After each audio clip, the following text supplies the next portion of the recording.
Andrew's couch. We made it to Friday, and we're a week away from the holidays. A week? Chris Kringle's coming, loading his sleigh. Ooh, I got to get my niceties on. When I saw you this morning, Keith, you said something to me that kind of struck me right here. Ooh, It struck me right here. You don't have to buy me any gifts this year. You said it was a time I thought it was talking about of reflection.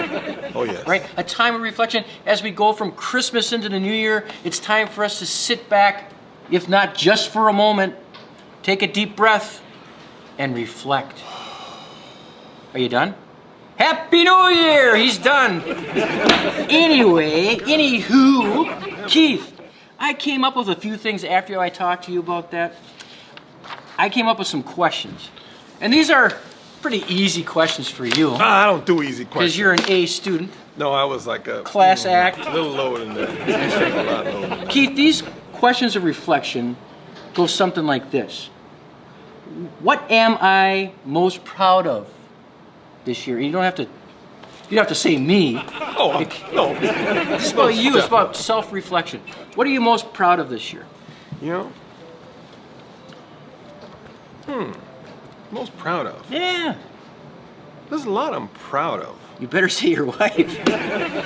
Oh, yeah. Yes, Right. my wife. Very good answer to that question. And if you want to reflect on something other than that, he's proud of his wife. I really am. She's an amazing person. She is. And I'm proud of our staff, our team. We have a really amazing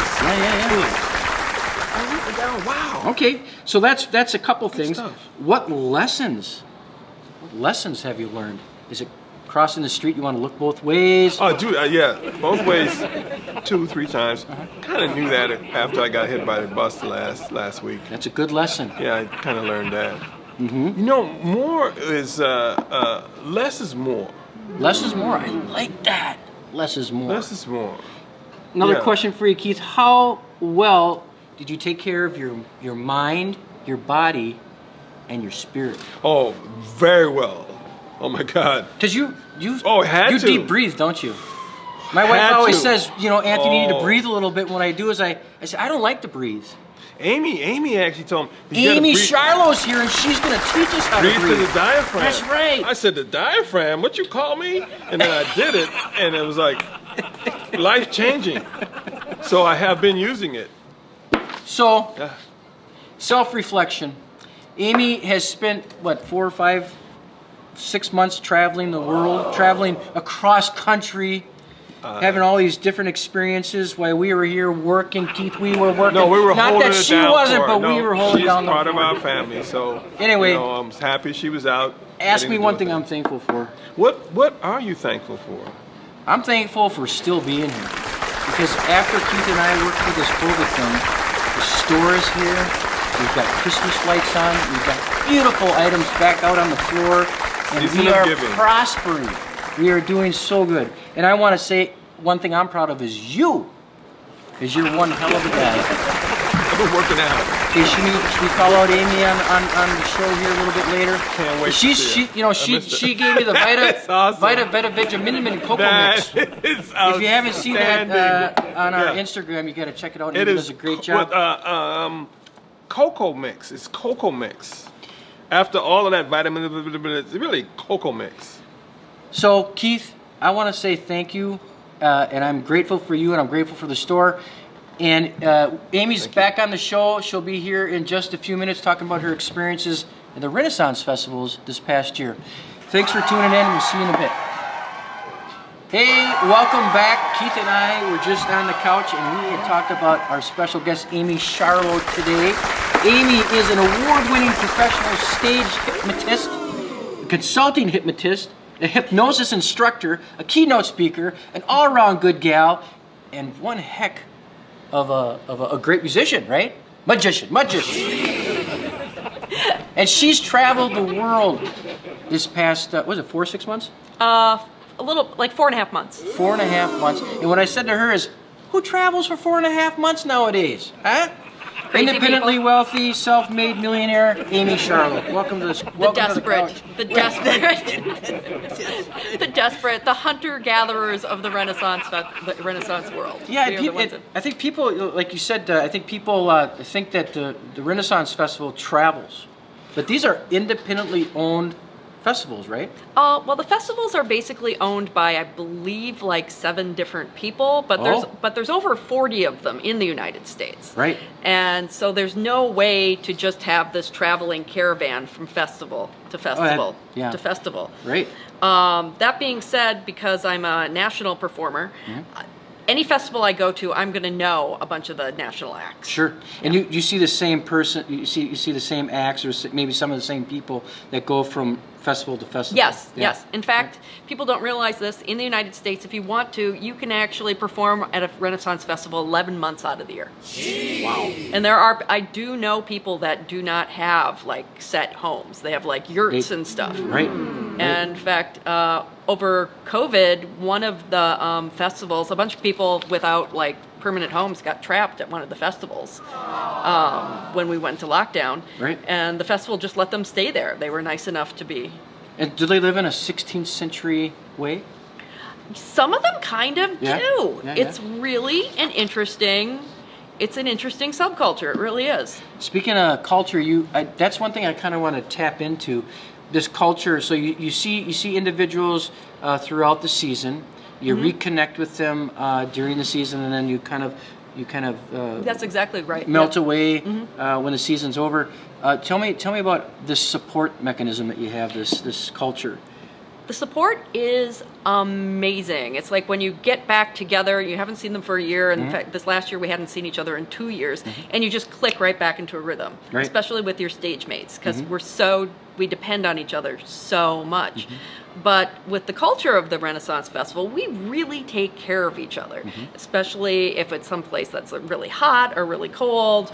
And you will always get offered food from the other, from like, there are certain places that we just know always have food, Right. and they will feed you. Right. They'll give you bottles of water. And the Renaissance festivals, they're normally like these little enclosed villages. Sure. If you ever have any trouble with any of the patrons, which is rare, like 99.99% of the people that come to Renaissance festivals are awesome, fun people. Right. But you can go into any booth and you can say, make me disappear, and they'll just shoot you out the back door. Ah. And then So it's you're like gone. 20 to 60 acres. These festivals are 26 acres.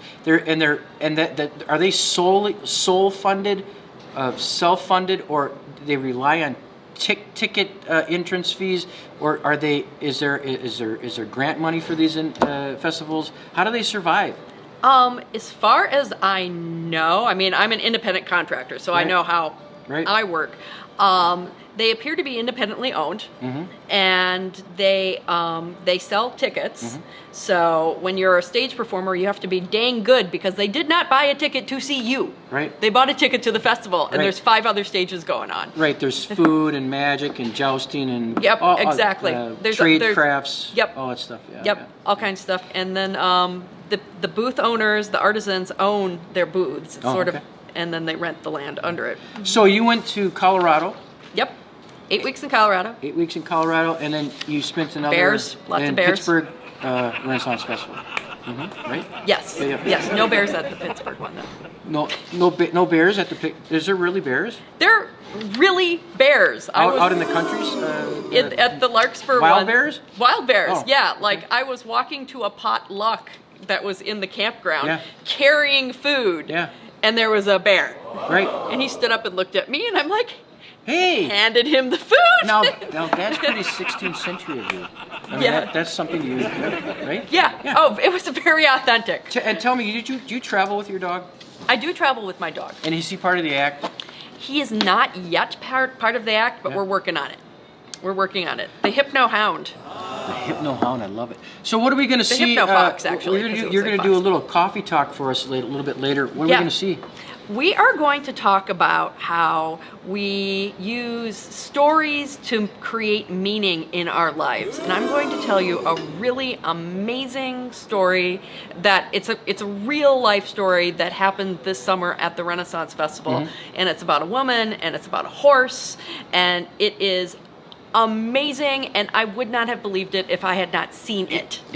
Most good jokes start out with a woman and a horse? No, I don't No, think so. I know. It's a good story. Don't go there, Don't Anthony. go there. What's Don't go wrong there. with me? Anyway, Amy, we're going to be right back, and thank you for tuning in.